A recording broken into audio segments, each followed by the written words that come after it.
Let's talk about pocket listings. The pocket listing craze came to a grinding halt just before COVID. It's been about 4 years, I would say, when finally enough people stomped their feet and lit matches, the whole pitchfork and, torches thing, storming the castle, because agents that had pocket listings were controlling the market and not allowing fair competition and all of that good rhetoric.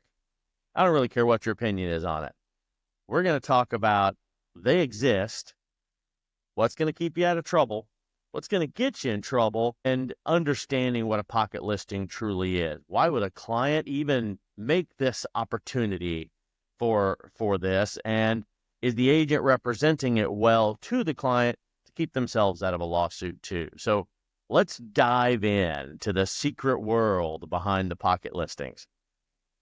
Look, these off-market properties are the VIP section of real estate. VIP meaning there's some exclusivity attached to it, and these properties are typically just not ready for the MLS spotlight.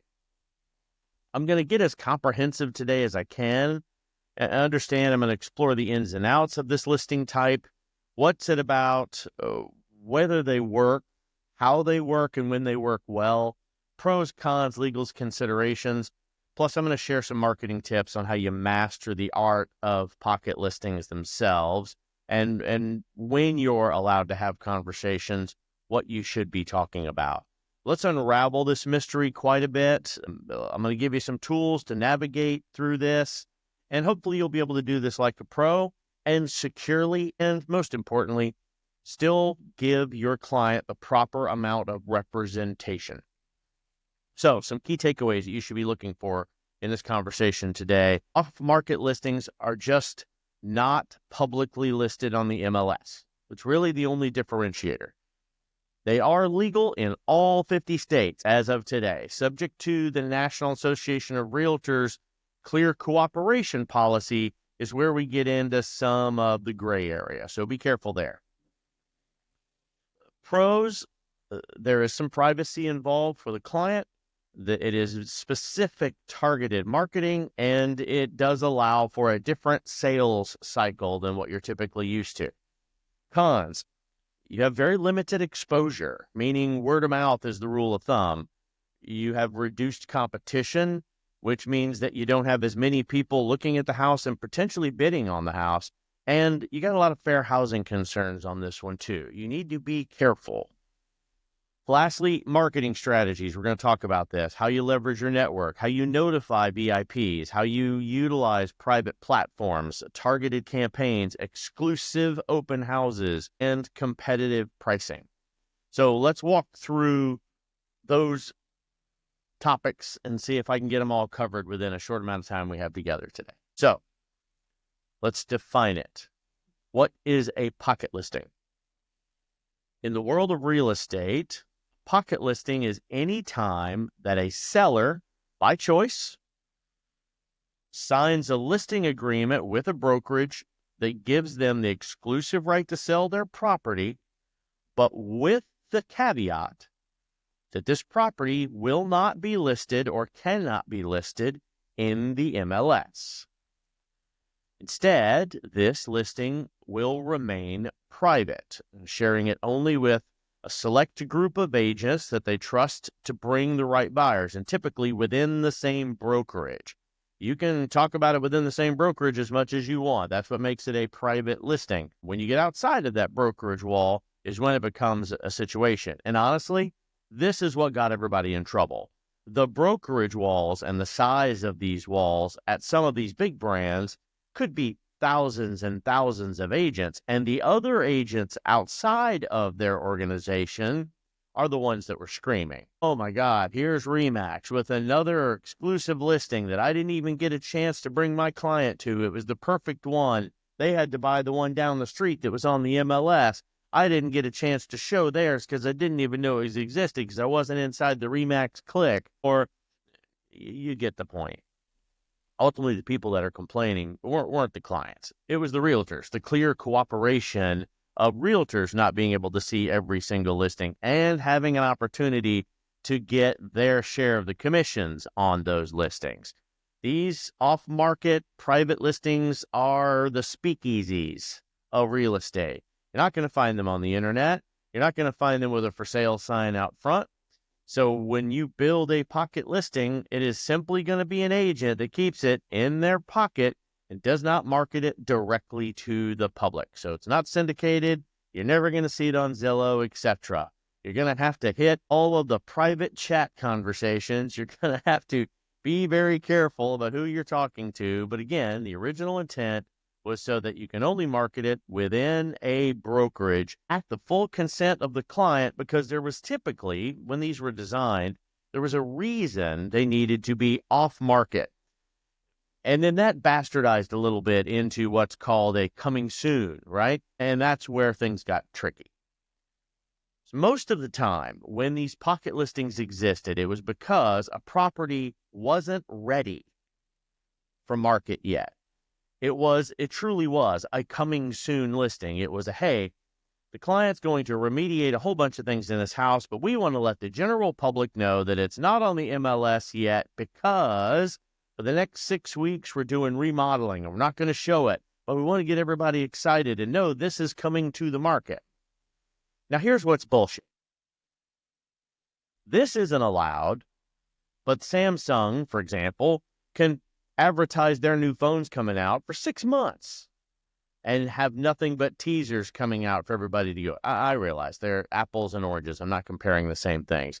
But when you're coming to fair advertising, I believe it is the same.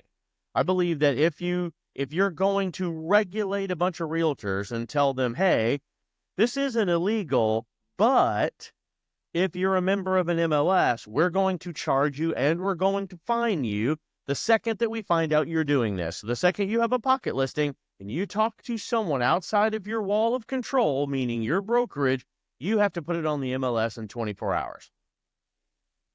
There's where I have a problem. I represent a client. I represent an additional level of expertise, an additional level of integrity, because I'm also a member of an MLS and a realtors organization. I carry that extra moniker, and so does my entire brokerage. But when they're setting rules up in place so that all I am doing is answering to them, which does not defeat or does not counteract a law that exists for my client's protection, we have a problem. So let's dig in some more here. Standard listing versus the pocket listing. Let's make sure we get it. When it comes to selling a home, there's two main types of listing. There is standard and there's pocket, period. The primary difference is going to be how widely the property is marketed and the level of privacy offered. So standard listing, this is the most common type. This is where a seller works with an agent or a brokerage to actively market the property via the public MLS, open houses, various online and offline channels, aiming to maximize the exposure. This is about the aperture of people that get a chance to see my property when it's being listed through my representative agent that I'm working with, and attract competitive buyers. This is not a FSBO. A FSBO, here's another problem I have. A FSBO is when a customer decides to represent their house on their own. Here's what's aggravating. They can advertise as much as they want. You heard me right. Look me dead in my eyes and understand what I'm telling you.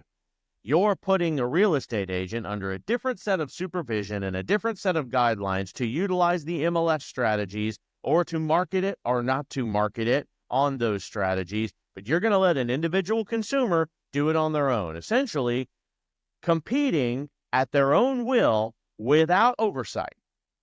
Can't imagine how that would blow up in someone that's uneducated in the real estate space face. Understand where I'm going with this. If you're looking at my Fitbit right now online, it's probably well into the hundreds on my heartbeat level. This is annoying. This is not to the benefit of the consumer. This is to the advantage of the consumer controlling the market space. So, pocket listing.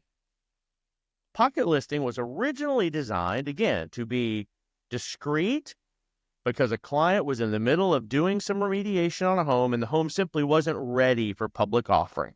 In that amount of time, it might have sold. It might have gotten enough interest offline that people actually presented offers and they sold it before it ever hit market.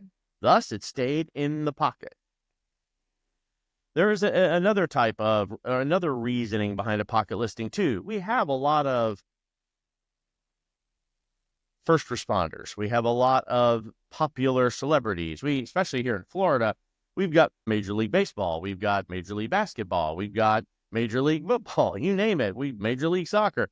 We have big brands, big celebrities, an insane amount of very popular politicians here in the Florida area, especially recently. They don't want their name and their houses put on the open market. They want to be able to just whisper market their properties, and they should be allowed to do so. But the second that they engage a real estate agent, we have these additional constraints because of fair, we'll talk about it, but essentially fair practices to make sure everybody gets the equality of vision. So regardless of how great a real estate agent I am, the real estate agent that just got on the market and got their license 6 weeks ago have the same advantages that I do in showing this property. Here's where we may disagree a bit. So the agent will not share the listing with an MLS during pocket strategy, must remain discreet, and again, in accordance to the rules of play, can only advertise it within the circle of their brokerage. And they can't share pictures. They can't put it online as a coming soon. The second I put a coming soon sign or a coming soon announcement on Zillow, for example, I better be ready to have it on the MLS in 24 hours. Why? Because there's a whole bunch of realtors out there that are just trolling the internets, waiting to screw over another realtor because they didn't get the opportunity to sell their property, whether they had a buyer or not. And get ready, kids, because pocket listing fines are upwards of $15,000 if you're caught doing it. And when I say caught doing it, when I have a pocket listing, and I do occasionally get them, I have all of the right paperwork, I have all of the right strategic documentation, all of the proper signatures, and my client knows better than anybody that they requested it, why they requested it, and exactly the timeline that they're expecting before it goes online. And if it sells while it's a pocket listing, I still put it on the MLS post-sale so it can be used appropriately in the marketing later on and for true appraisals, etc. But it's worth noting, the real estate term pocket listing and private real estate listing is becoming interchangeable. The more that you're dealing with high power executives, high power celebrities, people that don't want their name or their business publicly listed in a world of social media where there is no privacy. I've got a microphone, a high definition 4K camera, and everything in my house listens to me. If I started speaking to my plugged in device of choice, it would start playing me holiday music, light my Christmas tree up inside the house, and start sparkling my lights of joy outside my home. There's no privacy left anymore. So clients are willing to pay for that additional service with an agent these days. But understand that as an unpublished listing, I have to treat it differently under realtor representation than if it's a for sale by owner. And there's cause for aggravation when it comes to this. Let's talk about the pros and cons of keeping it a pocket listing. As you can tell by the passion in my voice during this episode today, pocket listings have been a hot topic in the real estate world for a long time. Very strong opinions on both sides of it. Very little. The people that don't have an opinion have either never had a pocket listing or never feel like they didn't get a chance to sell a property because it was a pocket listing. The old, well, it didn't affect me, so I don't have an opinion scenario, which obviously isn't something that this planet has a problem having an opinion on.